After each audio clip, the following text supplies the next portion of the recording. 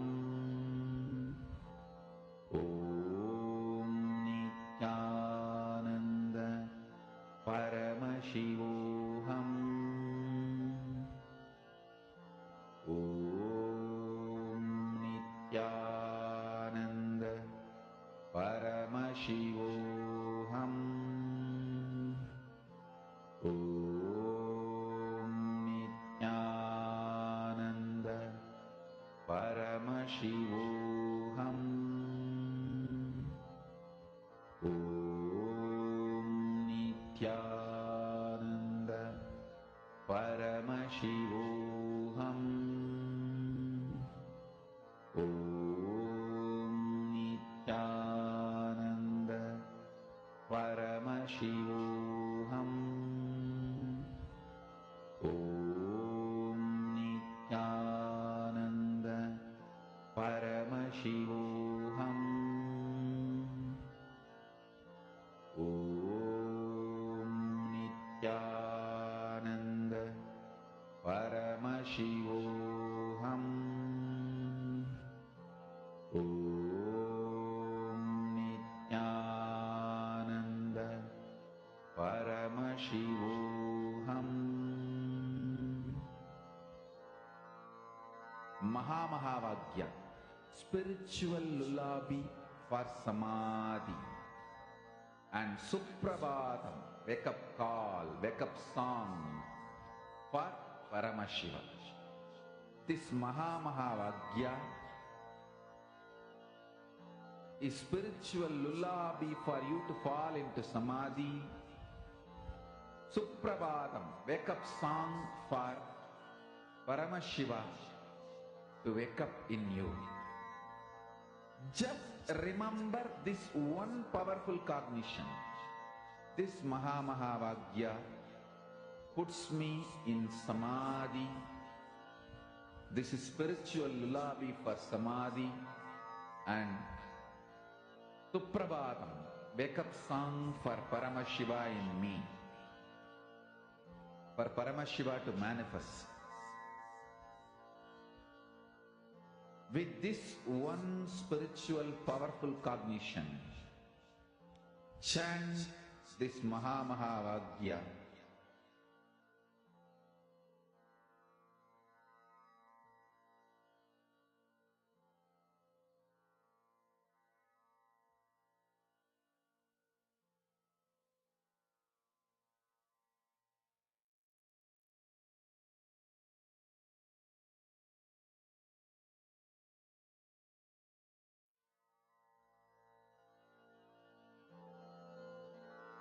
Mahamahavaagya, spiritual lullaby for samadhi, and Suprabhatam, wake up call, wake up song for Paramashiva. For Paramashiva to manifest. With this one spiritual powerful cognition, chant this Mahamahavaagya. Om Nithyananda Paramashivoham. Om Nithyananda Paramashivoham. Om Nithyananda Paramashivoham. Om Nithyananda Paramashivoham. Om Nithyananda Paramashivoham. Om Nithyananda Paramashivoham. Om Nithyananda Paramashivoham. Om Nithyananda Paramashivoham.